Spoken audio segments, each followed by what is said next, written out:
The Childhood of Jesus, the Gospel of James. Biographical Gospel of the Lord. Chapter 87. A Psalm of David enlightens the three priests. Mary, who never was given to many words, nor ever after the manner of women wanted to have the last word, was content in her heart with the very plain and just as short consolation of Joseph.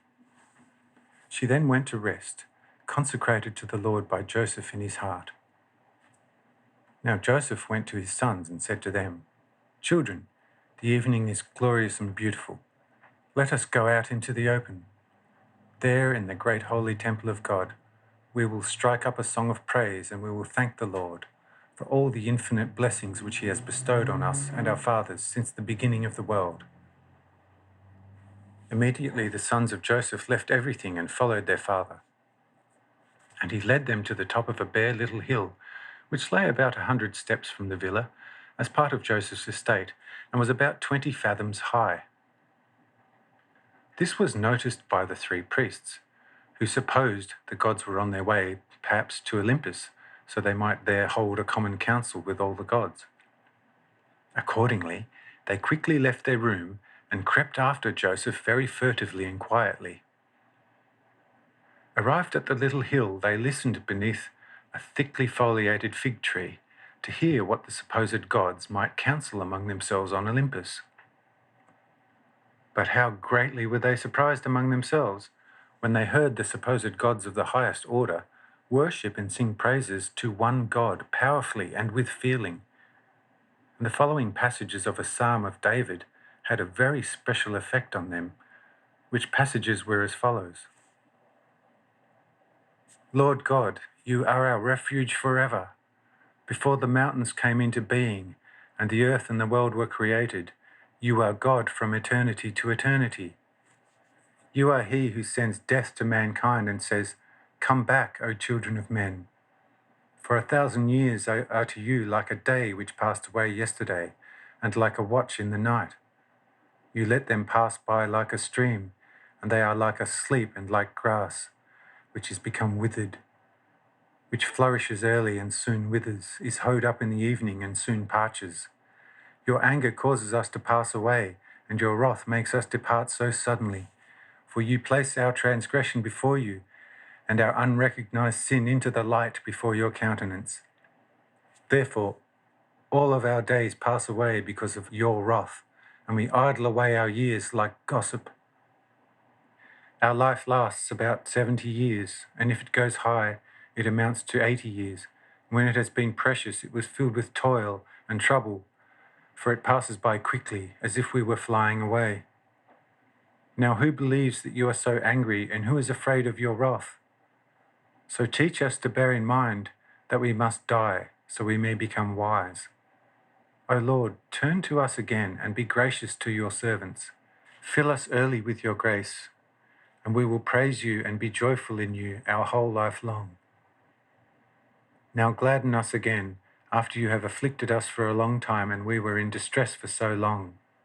Show your works to your servants, and your glory to their children.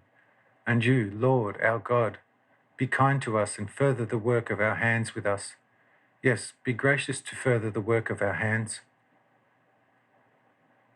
When the three had plainly heard this song, they promptly returned to their room. And one said to the other two, "Truly, there can be no gods who thus pray to a god, and even acknowledge his anger and wrath towards them." And another remarked, "That would actually be the least part of it, but that this prayer applies directly to us, that is the fly in the ointment." So be quiet now, the worshippers are returning, but tomorrow we will test this matter more thoroughly for ourselves. So just be quiet today, for they are coming.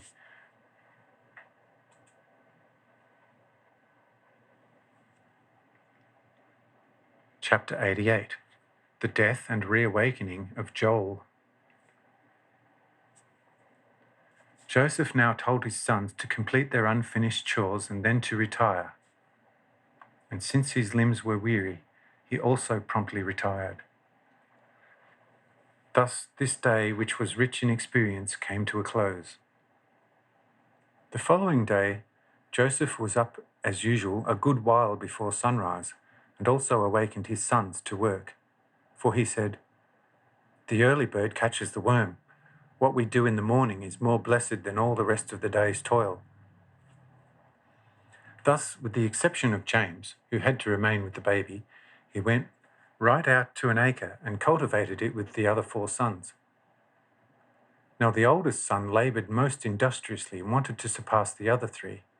And behold, as he quite busily struck the spade into the earth, he suddenly lifted a very poisonous snake out of the ground, and the snake moved quickly against him and bit him on the foot. Hereupon the 3 younger brothers rushed over and killed the snake, but for all that, the brother's foot swelled up visibly, a dizziness came over him, and he soon sank down into death. Joseph and the 3 younger brothers began to lament and entreated God to restore Joel to life again for them. And Joseph put a curse on the snake and said to the 3, "From now on a snake shall never more crawl on this ground. Now pick up your brother and carry him home, for it must thus have pleased the Lord that he took the heir away from me." And the 3 brothers wept and carried Joel home, and Joseph rent his garment and followed them, lamenting. When they came to the house, Mary, who was holding the child and had become frightened by the lament, quickly came to meet them, and James followed her. Both emitted a cry of anguish when they beheld the lifeless Joel and Joseph with his rent garment. The 3 priests also came over quickly and were considerably shocked at the sight of the corpse. And one of them admitted to Joseph, "Only now do I fully believe that you are only a man, for if you were a god, how could your children die, and how would you fail to promptly awaken them?" Here the baby said, "You are all mistaken. Joel is in a stupor and sleeps, but he is not dead. Go and bring a sea onion, lay it upon his wound, and it will soon be better with him." In haste, Joseph went after such an onion and laid it upon Joel's wound. In a few moments, Joel awoke and asked them all what had happened to him. Those around him quickly told him everything and praised and honored God for saving him.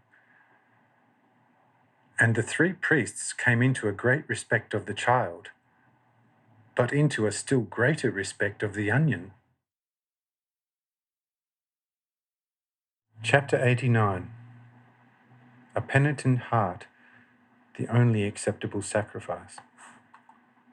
Following this, Joseph, with his entire family, promptly went into the bedroom and honored and praised God loudly an hour long, and also made a vow by which he bound himself to bring a sacrifice to the Lord as soon as he should come to Jerusalem again.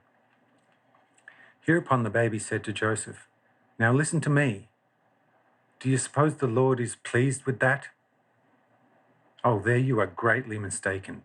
See, neither in burnt offerings nor in the blood of animals, and just as little in flour, oil, and grain does the Lord take pleasure, but solely in a penitent, remorseful, and humble heart that loves him above all things. If you have anything to spare, then give to those who are hungry and thirsty, and you will bring the Lord a fitting sacrifice. I therefore release you from your vow and the duty for the temple, because I have the full power to do so. And I shall one day fill your vow in Jerusalem myself, in such a way that the whole earth will be satiated thereby for eternity." Here Joseph took the baby on his arms and kissed him, and then said to him, "My dearly beloved little Jesus, your Joseph thanks you for that from his whole heart, and recognizes the holy divine truth of your most wonderful declaration. But you see, God, your and all our Father, has still ordained such through Moses and the prophets, and ordered us, his children, to keep it. Oh, tell me, my little son, do you, although of divine and hallowed descent, really have the right to suspend the laws of the great Father who eternally lives in his heavens?" And the baby answered, "Joseph, though I were to tell you who I am, you would not believe me anyhow, since you see in me only a human being. But I tell you just the same that where I am, there also is the Father, and where I am not, there neither is the Father. I am now here and not in the temple. How then should the Father be in the temple? Do you understand that? Behold, where the Father's love is, there also is his heart. And the Father's love is within me, and therewith also his heart. Now no one carries his heart outside of himself, and so neither does the Father. Where his heart is, there he is also. Do you understand this? These words filled Joseph, Mary, as well as the 5 sons with a profound, sacred presentiment. And they went outside and praised the so near Father in their hearts. And Mary then prepared a morning meal.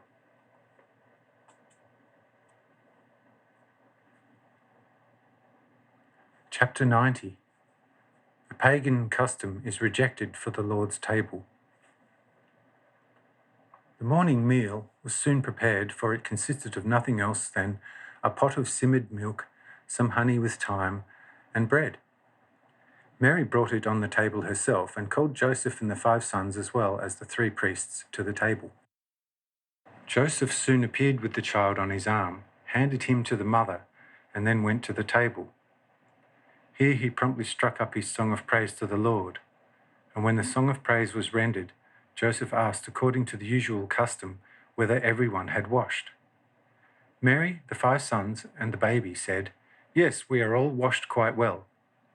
Joseph replied, "Then you may also eat. But what about you 3? Did you also wash?" Here the priest said, "It is not the custom with us to wash with water in the morning, but only in the evening. In the morning we anoint ourselves with oil, so the heat of the day will not bother us too much." And Joseph retorted, "That may be in order, for if I came into your house, I would do the same as you. But since you are now my guests, then observe my custom, for it is better than yours." But the priest asked that they might be exempted therefrom. At this, Joseph wanted to let the priests off from washing. But the baby asserted, "Truly, to stone shall every bite turn in their stomachs, unless they first wash themselves clean with water before they partake at the table where I am present." These words immediately broke the 3 priests of their custom, and they requested water and washed themselves. After they had washed, Joseph promptly invited them to the table again, but the priests declined to do so and dared not, for they feared the child. And the baby warned, "If you now refuse to go to the table and keep the blessed morning meal with us, you will die." Here the priests quickly went to the table and ate in great secret awe of the child. When the morning meal was consumed, Joseph again arose and gave thanks to God. Thereupon the priests asked him, "Just which God are you thanking? Is not this child the foremost true God? How then can you thank another?" This question puzzled Joseph greatly, and he did not know what he should answer thereto. But the baby said, "Joseph, do not concern yourself in vain, for what the 3 have said will be fulfilled. Do not be concerned now, for you still pray to only one God and Father."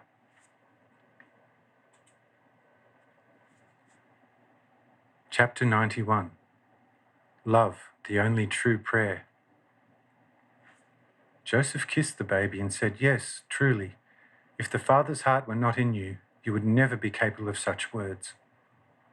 For where in the whole earth is there a child of your age which would be capable of speaking such words of itself, which no wise man has ever spoken? Tell me therefore whether I should worship you wholly as my God and Lord?" This question took all present by surprise, and the baby smilingly replied, "Joseph, do you really know how man should pray to God? See, you do not know that completely, so I will tell you. Listen, in spirit and in truth shall man pray to God, but not with the lips, as the children of the world do, who suppose that they have served God by having exercised their lips for a time. And if you want to pray in spirit and in truth, then love God in your heart and do good to all friends and enemies, and your prayer will be just before God. Now, if someone has exercised his lips before God at certain periods for a short time, During this exercise, thought of all manner of worldly things which were closer to his heart than all his loose prayer, yes, closer than God himself. Say, can that really be called prayer? Truly, millions of such prayers are heard by God in exactly the same way as a stone hears the voice of one crying aloud. But if you pray to God by means of love, then you need never ask whether you should worship me now as the most holy God and Father. Whoever prays to God like that, he also prays to me, for the Father and I are of one love and one heart. These words were clearly understood by all, and they knew why Jesus was to be called Son of God. Joseph's breast was now full of the greatest heavenly joy, and Mary rejoiced secretly over the baby and kept all such words in her heart, as did the sons of Joseph.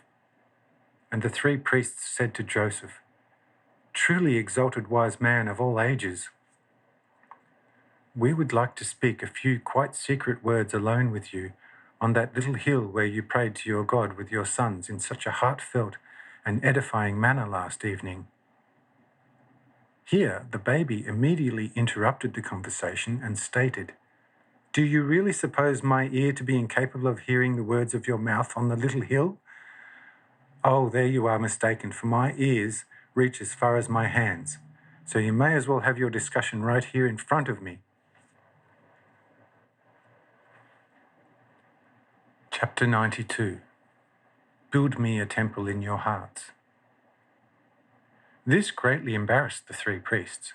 They did not know what to do, for they did not dare reveal their desire to Joseph in the presence of the child. Here the baby looked at them and said in a very firm tone of voice, "Would you not like to make an idol out of me also?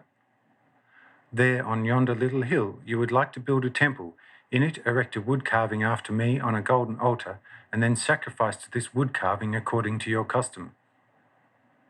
Just attempt something like that, and I tell you truly, the first one who takes one step for that purpose and stretches out only one finger shall be a dead man on the spot. Now if you really want to build me a temple, then build one that is alive in your hearts. For I am alive and not dead, and therefore want living but never dead temples. And since you already believe that the fullness of the deity dwells in me bodily, am I myself then not enough of a living temple before you?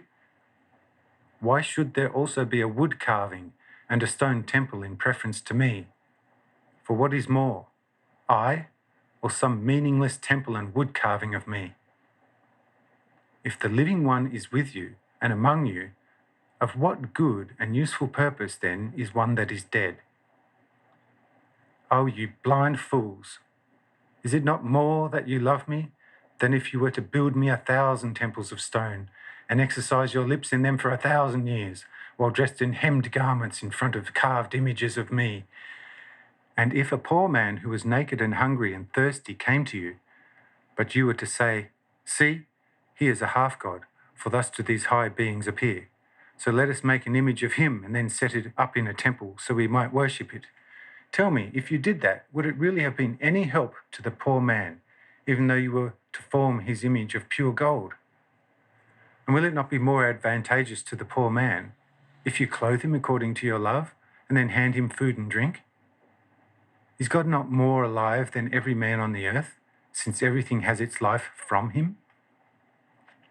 Is God perhaps blind, who created the sun and gave you a seeing eye? Or is he deaf, who made your ear for you? And he, without feelings, who gave you your senses? See how foolish it would be to think and speak like that. Accordingly, it follows that God is the most perfect life itself, therefore the most perfect love. How then will you honor and worship him as one that is dead? Consider this, so you may be healed of your blindness." These words caused the 3 priests to fall to the ground, for they grasped their divine truth and spoke no more that day. Chapter 93. A blind beggar woman regains her sight. When they had thus shown their highest esteem, the 3 priests returned to their assigned chamber and remained there until sundown. They spoke nothing, for each one of them reflected on the words of the wondrously talking child. Joseph gave God the glory in his heart and fervently gave thanks for the infinitely great grace that he had become the foster father of the Son of God. When he had thus given God the honour and the glory with Mary and his sons, and Mary had also looked after the baby was again given over to James. Joseph had Mary mend the torn garment, and then went out to the acre again with his 4 sons and tended it. Mary, in the meantime, cleaned the furnishings of the house so they might be clean for the reception of the guests who had promised to return in the afternoon. When she was through with cleaning, she again looked after the child to see if he needed anything. And the baby wanted the breast, and then a bath, and that with clean cold water. Mary did all this promptly, and when she had bathed the baby, a blind woman came into the room to Mary and complained much about her wretchedness. Mary said to the blind woman, "I can plainly see that you are very poorly off, but what can I do to help you?" And the woman said, "Listen to me. Last night I had a marvelous dream. I saw that you had a very brightly shining child. This child wanted your breast and a bath. The bath consisted of fresh water, and when you had bathed the child therein, the water was filled with shining stars. I then recalled that I am blind, and was not a little surprised that it was possible for me to see all this. But you said to me in the meantime, 'Woman, so then take this water and wash your eyes, and you will see.' I then wanted to reach for the water immediately and wash my eyes, but thereupon awakened, and am still blind. But this morning someone said to me, 'Go outside and seek. You will meet the woman with the child, for you will not enter any houses save that one only.' Now I am here at the end of my great toil, fear, and danger." Here Mary handed the bathwater to the blind woman, and the woman washed her face in it and instantly regained her sight. At this, the woman was beside herself with great joy and gratitude, and at once wanted to herald this about in all of Ostracene. But Mary forbade the woman this most emphatically. Chapter 94. A Prophecy for Mary. The woman then entreated Mary to let her remain with her for a time, so she might serve the house in which such great salvation had come to her. And Mary said, "Woman, that is not up to me, for I am only a handmaiden of the Lord myself. But wait here a while until my husband returns home from the field. He will let you know what is to be done." Here the woman fell at Mary's feet and wanted to downright worship her as a goddess, for she considered the healing of her eyesight as too great a wonder, since she was born blind. But Mary sternly rebuked her and departed into another room. The woman then began to weep at this, for she was of the opinion that she had thus offended her greatest benefactress. At this, James, who was coaxing the baby in the same room, looked at the woman and asked her, "Why do you weep as if someone had hurt you?" The woman replied, "Oh, you dear youth, I have just offended her who gave me the light of my eyes. Why should I then not weep?" Here James said, "I'll worry about something else. The young woman who handed you the bathwater is gentler than a turtle dove, so she can never be offended. And if anyone did want to offend her, he still is not able to do so, for she then blesses him 10 times for an offence, and entreats the offender for his friendship again in such a manner that even the hardest stone could not resist. See, that is how good this woman is. So just do not worry, for I can assure you that right now she is praying to God for you." And so it was. Mary was indeed praying to God for this woman, that he might enlighten her understanding, so she then would realize that she, Mary, was only a frail woman also. Mary was indeed of the highest nobility, not only naturally, in that she was of the direct lineage of a king, but her joy consisted therein that she be humbled everywhere and by everyone. And after a while the dear good Mary returned, and earnestly asked the woman to forgive her in case she might have spoken to her too sternly. This behaviour of Mary almost took the thankful woman's life from sheer love of Mary, and the woman exclaimed in the full rapture of her love, "Oh, you dear Psyche of my sex, what your noblest heart has rebuked me of, nations will one day bring you. For among all women on earth, you are surely the first who stands in a covenant with the high gods all the more surely, since beside your truly divine goodness, you are also so inexpressibly kind, gracious, and lovely." Here Mary stated, "Dear woman, after I am dead, people can do with me what they like, but during my lifetime that shall not happen." Here Joseph returned with the 4 sons, and Mary at once led the woman to him and told him all that had happened. Chapter 95. Sic transit gloria mundi. When the woman quickly saw that Joseph was Mary's husband, she went over to him with the request that she might remain in his house.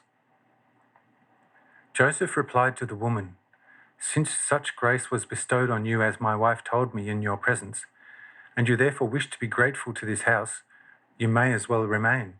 See, I have a fairly large piece of land here, several domestic animals, and a roomy house. So there is plenty to do, and there is also enough room to live here. My wife is anyhow of a weaker nature in her bodily strength, so you will render me a good service if you will help her here and there in her housework. All your needs shall be taken care of, but I can give you no wages in money since I have none myself. If you are satisfied with this offer, you may remain here as long as you please, but not from any imaginary sense of duty." These words made the woman, who was a very poor orphan anyway, very happy indeed, and she praised the house beyond measure in which so much good came her way. Joseph asked her about her birthplace and about her age, and what her religion might be. The woman answered, "Man worthy of all esteem, I was born in Rome, and am the daughter of a powerful patrician.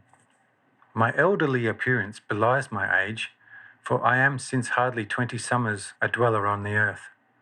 I was born blind, and a priest counselled my parents to bring me to Delphi, where I would regain my eyesight by the grace of Apollo. When this advice was given my parents, I was 10 years and 7 months old. My parents, who were very wealthy and loved me as their only daughter beyond measure, followed this advice. They rented a ship so they might steer to Delphi with me. But we were on the sea hardly 3 days when a most powerful storm came and drove the ship into this region with the greatest speed. About 200 fathoms from the shore, as he who saved my life often told me, the ship was thrown on a cliff, and everyone, except myself and a sailor who saved me, perished, and thus also my good parents. The opportunity never came to return to the city of my fathers. The sailor also died here 5 years ago, and I am now an orphaned beggar maid in this place, wasted away by great want and sadness. But since I have found so much grace, surely by the gods, and have received the light of my eyes, and can now see my benefactors, I will gladly forget my great sorrow." This tale of the seeming woman brought all to tears, and Joseph said, "Oh, you poor orphan, be comforted, for here you shall find your parents again many times over."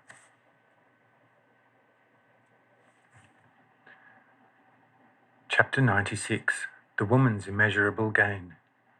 The seeming woman did not fully understand what Joseph meant by the gaining of several parents. Therefore she asked him, "Oh, you dear, most kind man, in whose house such an infinitely wonderful and great grace has befallen me, just what do you mean by your word that I shall find my lost parents again here many times over?" And Joseph assured her, "Truly, you shall be held equal to my children in my house as long as you live. You shall learn to know the only and eternally true God with me, who is the same that created you and now gave you back the light of your eyes.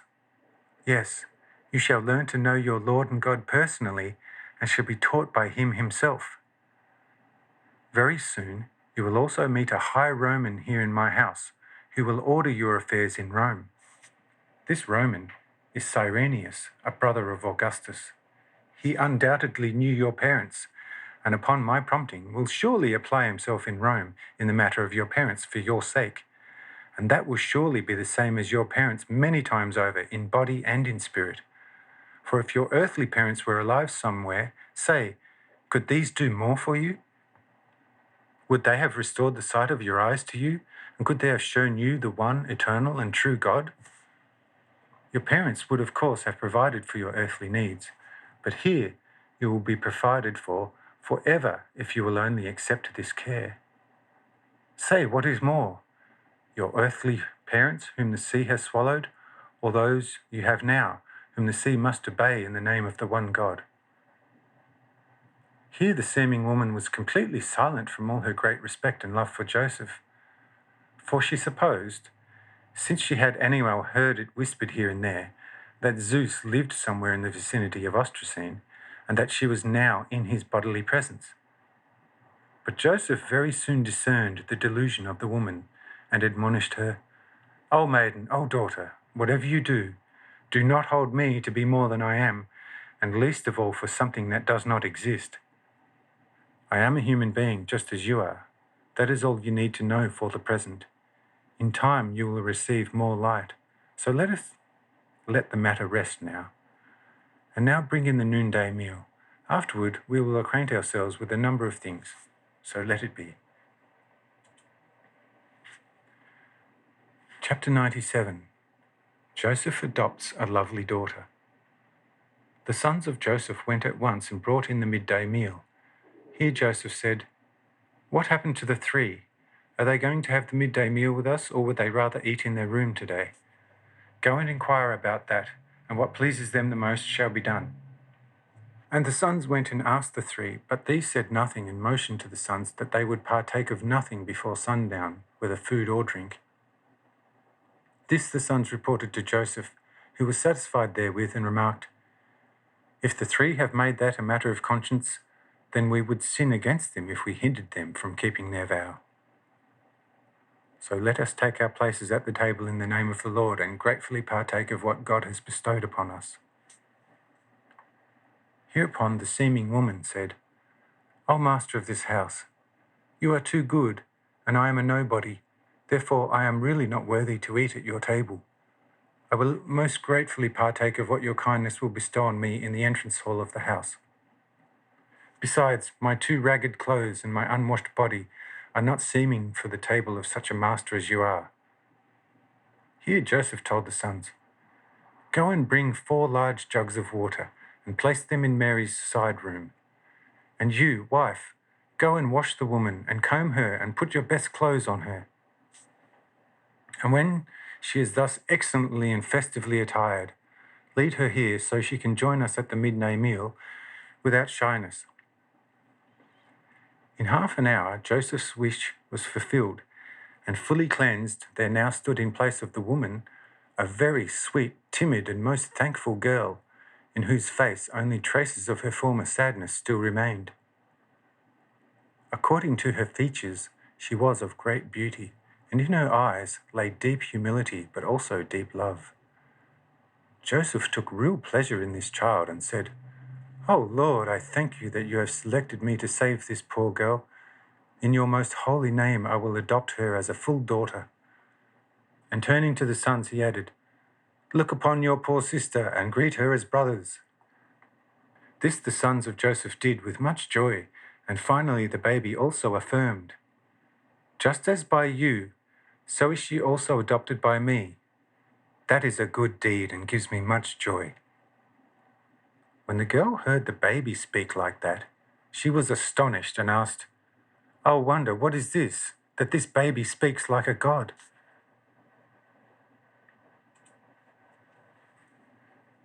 Chapter 98. The maiden recognizes the baby. The girl went right over to the baby and declared, Oh, what an extraordinary wonder child you are! Yes, you are the same shining baby of which I dreamt so marvellously that the mother bathed, and that the same bathwater afterwards gave me the light of my eyes. Yes, yes, you, divine baby, you gave me the light of my eyes. You are my saviour. You are the real Apollo of Delphi. Yes, you already mean more to me than all the gods of Rome, Greece, and Egypt. What a divine, high spirit must dwell in you, who has already loosed your tongue so soon, and who already makes himself known through you so blessedly and powerfully. Hail to you, people of the earth, you who live along with me in great darkness and sorrow. Here is the Son of the heavens, which will give you back sight to you blind ones, as to me. O Rome, you mighty conquerors of the earth, see, here before me that champion smiles at me, who will transform you into a heap of rubble. He will raise his standard over your walls, and you will go to your grave. As a storm scatters loose chaff, so will you be scattered.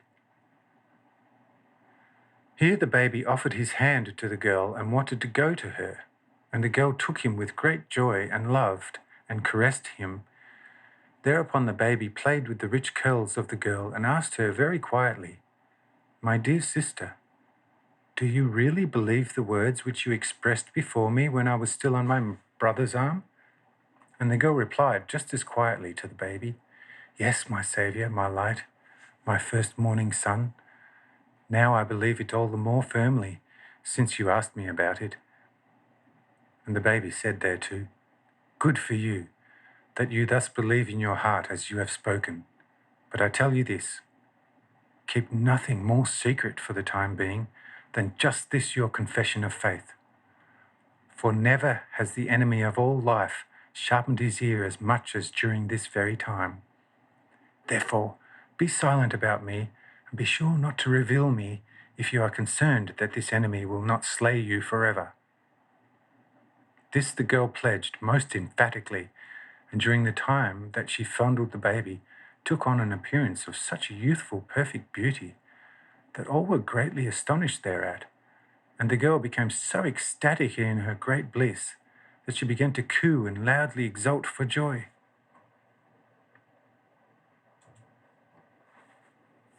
Chapter 99. Cyrenius seeks the maiden's hand.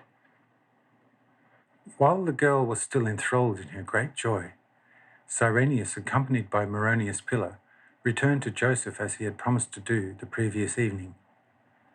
Joseph and Mary received him with great heartfelt joy, and Cyrenius said, "O my esteemed friend and brother, what has befallen you, since to my great joy you are so happy?" Joseph at once referred Cyrenius to the girl and stated, "See, there with the baby on her arms, and sunk into deep bliss, is the object of our joy." Cyrenius looked at the girl more closely, and then asked Joseph, "Did you take her into your service as a child nurse? Where did this beautiful Israelite maiden come from?" And Joseph answered, from curiosity burning Cyrenius, "Oh, eminent friend, see, a wonder brought her beneath this roof. She came to me blind, looking like an elderly, extremely poor beggar woman. Then she received her sight through the wondrous power of the baby, and it became evident that she is only a maiden of scarcely 20 summers, and since she is an orphan, I have also adopted her as my daughter. That is the actual reason for our joy." And Cyrenius, while looking at the girl with constantly greater approbation, while she in her great bliss did not even notice him, although he was present in full splendor, said to Joseph, "O friend, O brother, how much do I now regret that I am a Roman patrician. Truly, I would give anything if I were now a Jew and could ask for this glorious Jewess of you for a wife. For you know that I am single and childless, and what could such a wife, blessed by you, be to me?" Hereupon Joseph smiled at Cyrenius and asked him, "Just what would you do if this girl were no Jewess, but a Roman woman of high station equal to yours? If she were the only daughter of a patrician whose parents met their doom in the depths of the sea during a voyage to Delphi?" At this, Cyrenius looked at Joseph quite dumbfoundedly and said after a mute pause, Oh, esteemed friend and brother, what are you saying? I beg you, explain yourself more clearly, for the matter seems to concern me closely. Joseph replied, My eminent friend, see, everything has its proper time, so you too must be a little patient here, and the girl will tell you everything herself. In the meantime, tell me how matters stand with the corpses which were dug out of the rubble of the temple.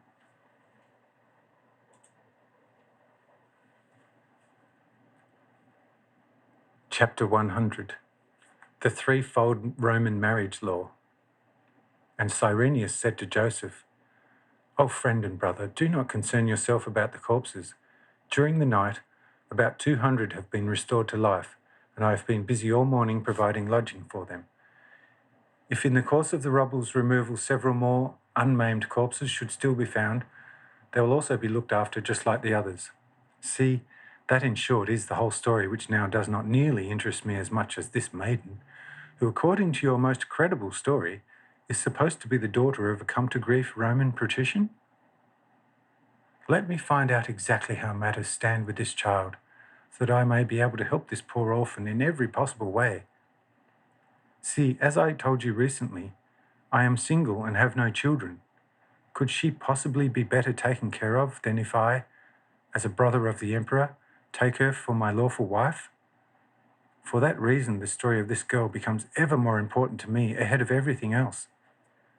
So give me the opportunity to promptly speak with this glorious child and have a thorough discussion with her. Joseph now inquired of Cyrenius, Eminent friend and brother, you tell me that you are single, but you also told me in Tyre that you are married to one woman, only that you have no children with her. Tell me, how am I to understand that? I know that you may take another wife if the first one is sterile, but how you, as a wedded husband, are still supposed to be single, truly, that I cannot understand. Explain yourself more clearly. Here Cyrenius smiled and replied, Dear friend, I see that you are not familiar with the laws of Rome. I will have to enlighten you, so hear me. You see, we Romans have a threefold right in marriage. Two of them are not binding, only one is binding.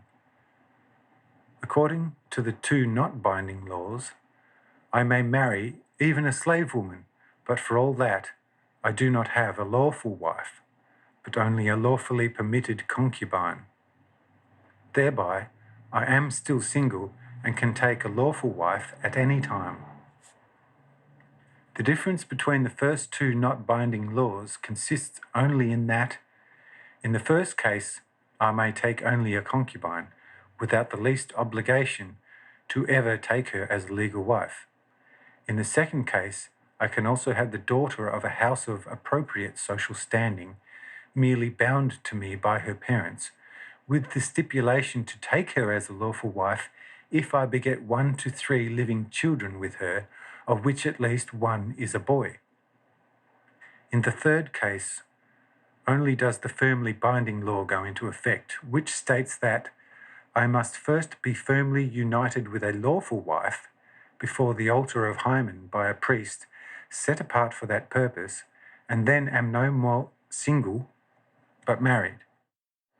With us, then, neither the wedding, nuptius capier, nor the tentative matrimony, patrimonium facere, but only the real marriage, uxorem ducere, cancels the single status according to the laws as they are now constituted. Thus, we can enter into nuptius capier, patronium facere, and uxorem ducere, and only the last can put an end to the single status. See, that is why I am all the more single, since I am unable to beget any children with the concubine, and would be single even if I did have children with her, because the children begotten with the concubine have no right to the father with us, unless the father adopts them with the emperor's consent. Now you know everything, so I entreat you to acquaint me more closely with the history of this girl, for I am now wholly determined to marry her as soon as possible in the fullest sense of the word. When Joseph heard this from Cyrenius, he said, In that case, I will first instruct and prepare the girl myself, lest such a proposal weaken or even kill her,